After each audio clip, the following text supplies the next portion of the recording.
Hey, what's up, y'all? This is Lewis Speaks 2025, and today I want to talk to you all about temptation and also affliction. I know many of us are tempted by many different things in this world. Some of us are tempted by drugs, alcohol, sex, video games, just so many different temptations that befall us all.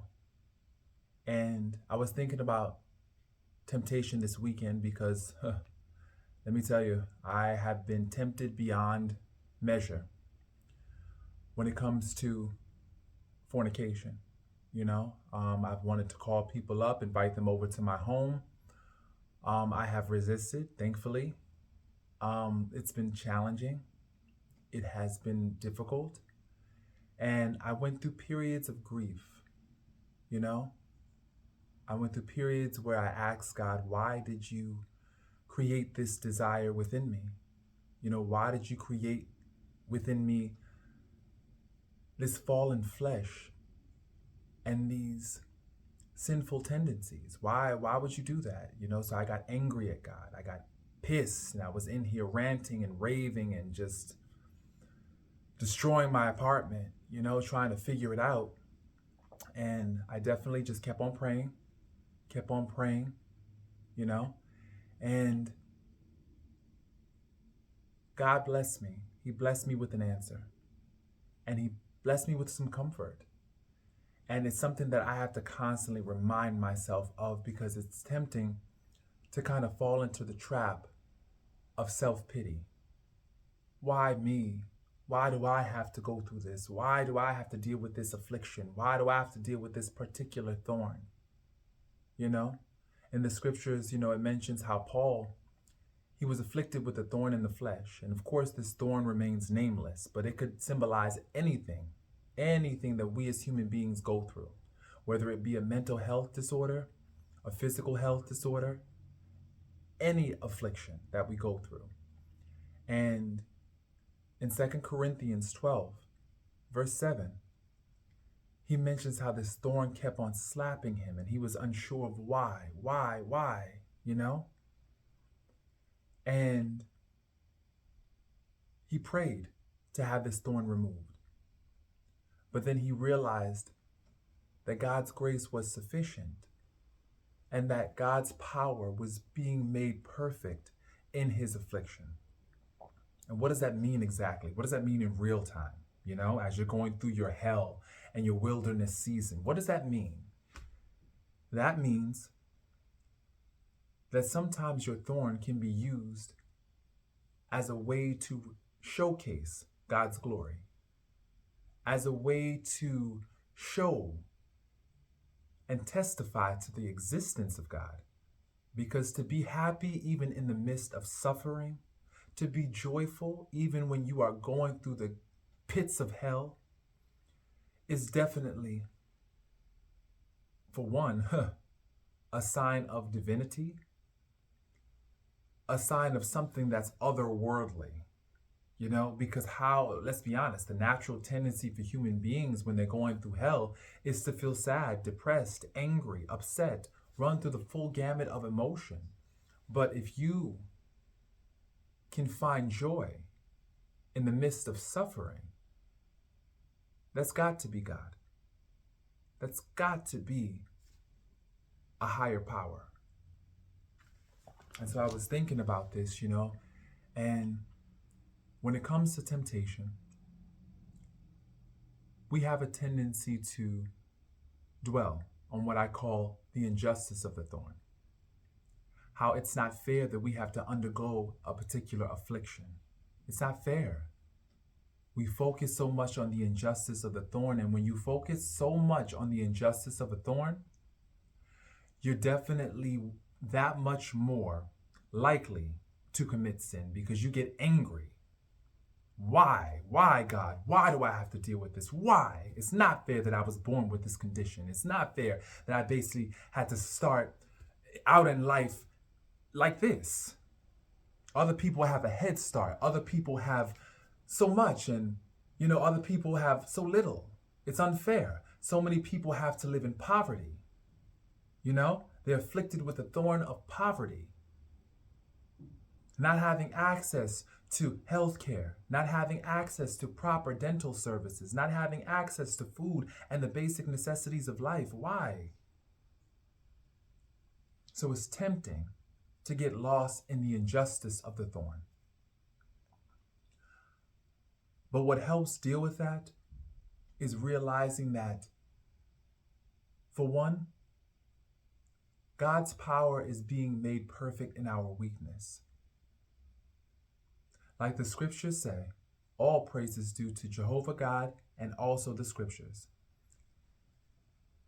The scriptures say that his power is being made perfect in our afflictions. We can testify to the existence of God as we continue to remain joyful even in the midst of hardship, even in the midst of tribulations. And this is so hard to do. And like I said, this is not without its grief. It's not without its grief. Please, if you take nothing from this, realize that your grief is normal. Your grief is understandable. There are going to be days when you wake up feeling very sad, not wanting to get out of bed. And that's normal. When you're going through hardship, it's normal to feel sad. But it's what you do with the sadness that will determine your life satisfaction. And that's what I've learned. It's what you do with the sadness that will determine your life satisfaction. See, we can all wallow in self-pity and anger and continue to rage out and continue to act reckless because of the injustice of the thorn. We can continue to get angry and frustrated and just do bad things because of the injustice of the thorn. But the thing about it is this: there are certain things that we can control and certain things that we cannot control. In fact, the reality is there are very few things in this life that are within our control.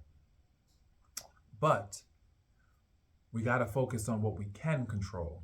What can we control? We can control our attitude and our perspective. That's what we can control. How we respond to something is within our control. How we think about something. You know, sometimes you have to reframe how you're seeing things. And this is why people see therapists, because the therapists, they offer a different perspective. And sometimes that's what we need. We need a different perspective. We need someone to first validate our concerns and also offer us a different way of seeing things. Because when you are depressed, sometimes the chemicals in your head are just not working right. They're just not working right. And so that malfunction can cause you to think very, very negatively. It can distort the truth of your experience. And so you need someone to challenge that. You need someone to kind of take you out of your head, if you will, and give you a different perspective. You know, it's verbal lobotomies. That's what you need, a verbal lobotomy. And so this is what people, they do, you know. For me, I love therapy. I advocate it tremendously. It's very helpful. But also in addition to the scriptures. Because when you look in the scriptures, you definitely see the truth. One thing you'll get from the scriptures is the truth. It may not be what you want to hear, but it's going to be the truth. And I love that. I love the fact that the scriptures tell me the truth. And so I turn to the scriptures. I turn to 2 Corinthians. And just seeing Paul, how he went through so much turmoil and tribulation, and even having this thorn. You know, and I was thinking how we can just get so locked in feeling sorry for ourselves. You know? And I think step one, truth be told, is to grieve. You have to acknowledge and you have to grieve the loss, because there are so many losses that we have experienced as a result of our thorns, as a result of what afflicts us, you know? And what pains us. You know, there are so many primary, secondary, and tertiary losses that we experience, you know? Whether it be the actual loss or the loss of an opportunity because of our affliction. You know, the loss of different friendships and different different feelings because of our affliction. And so we have to grieve these losses, acknowledge them, and then we have to do the work of managing our feelings surrounding these losses, because we can all rage out. Let's be honest, we can all get angry, get frustrated, want to tear everything up. But then what does that do? We still have to deal with the fact that we have this condition and we have to manage it. And once again, is this easier said than done? Yes. You're going to wake up some days replaying the past. You're going to ask yourself, why was yesterday so much better than today? It's a tendency that we have as human beings to romanticize the past, to think of it as better than it actually was. But the truth is, if the past was so good, why were we so anxious and so busy trying to get away from it if it was that good? It wasn't. But of course, we have a tendency to think about the past in romantic terms. I just say this: focus on the present, stay in the moment. What can you do in the moment to increase your life satisfaction, to increase your happiness today?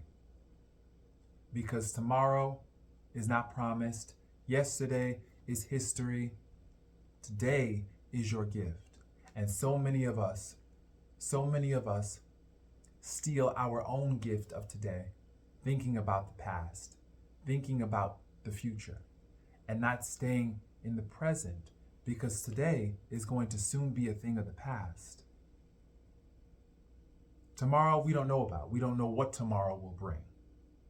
But today we have today. Focus on the gift of today and also begin to create a gratitude journal of everything that you're grateful for. List it every single day. Every day, put the date, put the time, and create a laundry list of things that you are grateful for.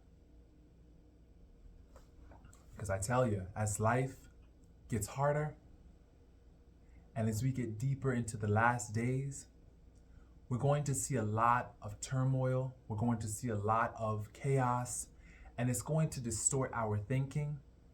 It's going to make us feel as though God doesn't care about us. God doesn't love us. No one loves us. We're going to feel completely invisible, and that's going to inspire us and cause us to become reckless and jeopardize our hope. But once again, we have to remember that this is not the truth. This is a distortion. This is a lie. Don't get so caught up in dwelling on the injustice of your afflictions that you actually lose sight of your salvation. And that's the truth. Don't get so caught up on the injustice of your affliction that you lose sight of your salvation. And that's what I have to keep on reminding myself every single day, every day. And you have to do that to inoculate yourself against depression, against severe grief and complicated grief and prolonged grief.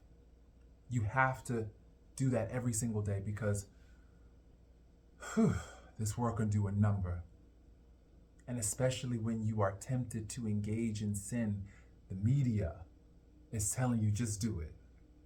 Just do it. Do it. Then you have the world out here condoning unrighteousness and condoning sinful conduct. Then you have your family at times, they're not acting right. The people that you were raised with, the people that are charged with the responsibility to uplift you and inspire you, they have fallen to the wayside. What do you do when everything is falling down around you? What do? You have to look higher. You have to look to God. You have to.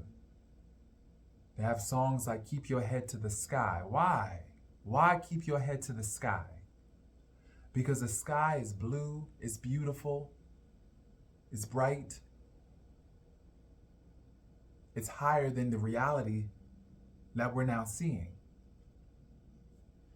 Keep your head to the sky. Also, God, traditionally, he's believed to live in the sky. So keep your head and keep your eye on the prize, because keeping your eye sometime on what's happening around you can be very misleading. While it's good to be aware of your surroundings, right? Also realize that this is not always the truth of what's happening, because there's a behind the scenes, I feel. There's a behind the scenes. You know, I feel like there's this parallel universe, and we have to unzip this life that we're living right now. And beyond this life and behind this life is a truth and a reality that we as humans are not always privy to. We don't always see the behind the scenes of what's going on, the underworkings of certain things. There is. And there are things that are happening that are working towards our good that we don't even know about. But it's all working out intricately, and it's designed for our good. And this is why we have to be patient. And this is why in the scriptures we are encouraged to count it all joy. Everything is working for your greater good. You may not know it, but it is. And so count it all joy, even in the midst of suffering, even in the midst of hardship, even in the midst of a difficult relationship you have with other people, even if you are going through a breakup, if you're going through a medical crisis, if you're going through a diagnosis, count it all joy. And why? Because it's going to reveal the glory of God. It's going to reveal his glory. It's going to reveal his mercy. It's going to reveal his power. It's going to reveal his love. It's going to reveal his wisdom, his strength. It's going to reveal the attributes that will help you to love God more. You know, it's hard to love something that you don't see, right? But we do see. As we're going through our trials, and as we keep on working out our faith, and as we keep on, that's the key word, keep on fighting and keep on trying, we're going to see God. And when we see him, we'll be motivated to keep going. And so I wanted to make this video because I know so many people out here, not just myself, you know, so many of us, we're fighting temptations. We're fighting sinful inclinations. We're fighting destructive tendencies. We're fighting so much right now. And I just want to let you know that you're not alone. You're not alone. So I definitely encourage you to keep praying, keep fighting, keep smiling, because your smile is your weapon. Your joy is your weapon. So thank y'all for listening. I hope this was helpful. I hope that this was medicine for you. And I hope that this was inspiration. You know, I know it's inspiration for me to clean my house because, as you can see, it's a wreck. You know, I got my cover over here. It's laying in bed or on the couch. And it's time to get up. So today I got myself dressed and I'm about to do something. Anything. It's got to be just something. Take one step. Even if today, if you can just get dressed, that's a victory. Just get up, get dressed. Thank y'all for listening. I love y'all. Peace.